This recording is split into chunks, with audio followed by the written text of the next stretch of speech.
عمران خان کا دعویٰ یہ تھا کہ پاکستان پیپلز پارٹی اور پی ایم ایل این کی حکومتوں نے اتنا زیادہ مس مینج کیا جس سے قرضوں کے بوجھ تلے یہ ملک دب گیا اور پاکستان سے باہر پیسہ جو ہے 10 ارب ڈالر کی سالانہ منی لانڈرنگ ہوتی ہے. اب ان کی اپنی حکومت جب آئی ہے اور ان کو بریفنگ دی گئی ہے تو ان کے اپنے جو آفیشلز ہیں سینئر لیول پہ بیٹھے ہوئے وہ کہہ رہے ہیں کہ یہ نہیں، جو کچھ گیا ہے وہ لیگل چینل سے جا رہا ہے. اور دوسرے معاملات کے اوپر ان کا پہلے ایک بیان سنا لوں گا قرضوں کے بوجھ والا. دوسری طرف پی ایم ایل این نے کیا کہا اور جو رپورٹ بن کے سامنے آئی ہے اس میں کیا کہا گیا وہ بھی بتاتے ہیں. پہلے عمران خان کا بیان دکھائے گا. میں اپنے نیچے ایک ہائی پاورڈ ایک کمیشن بنانے لگا ہوں، ایک انکوائری کمیشن.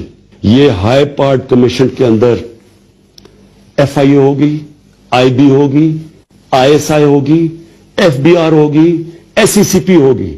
سارے وہ گورنمنٹ کے ادارے ہوں گے جو کہ یہ انویسٹیگیٹ کریں گے کہ انہوں نے اس ملک کو اس دلدل میں کیسے پھنسایا ہے جسے ہم نکال رہے ہیں اس ملک کو. یہ پرائم منسٹر کا سٹیٹمنٹ تھا اور انٹرسٹنگلی اس کے اوپر جو رپورٹ چھپی ہے ابھی سامنے آئی ہے اس میں بتایا گیا کہ جو کچھ پیسہ آیا اور گیا ہے وہ پراپر چینل سے گیا ہے. وہ اکاؤنٹ 1 جو ہے ٹریجری کا اسی کے راستے سارا پیسہ استعمال ہوا ہے. اس کے اندر کوئی بنگلنگ وغیرہ نہیں ہے، کوئی پیسہ اس میں سے کوئی نکال کے کوئی ذاتی اکاؤنٹ میں نہیں لے گیا.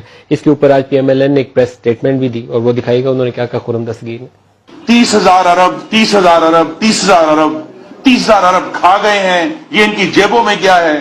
یہاں تک کہ انہوں نے چار مہینے پہلے ایک کمیشن بنایا، اس کمیشن کی ابتدائی رپورٹ آ گئی ہے اور انہوں نے کہا ہے کہ یہ جو قرضہ لیا گیا 71 سالوں میں، خاص طور پہ 10 سال کی انکوائری وہ کر رہے تھے 2008 سے 18 تک، اس کا کوئی پیسہ خرد برد نہیں ہوا اور ایک ایک روپیہ حکومت کا جو اکاؤنٹ 1 ہے اس کے اندر گیا ہے.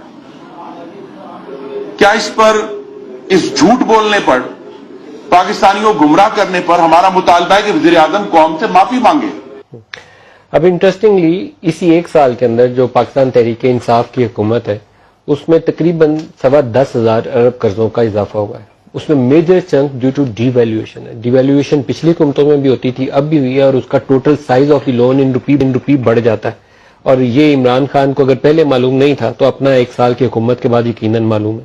ایک اور ایلیگیشن یہ تھا کہ انہوں نے 7.5-8 ارب ڈالر بیچا روپے کے اور ڈالر اور روپے کے ایکسچینج ریٹ کو مستحکم رکھنے کے لیے، جس سے پاکستان کا بڑا نقصان ہوا. اگلے 1-2 پروگراموں میں کسی وقت میں آپ کو یہ بتاؤں گا کہ پاکستان تحریک انصاف کی حکومت نے کتنا ڈالر بیچا. بذات خود ایک وہ انٹرسٹنگ سٹوری ہوگی کہ کتنے ڈالر بیچے. That is also in billions of dollars, not in few hundred million rupees بھی نہیں ہے، فیو بلین ڈالرز ہے. چیزیں پتہ نہیں کیسے سیدھی ہوں گی. ہمیں تو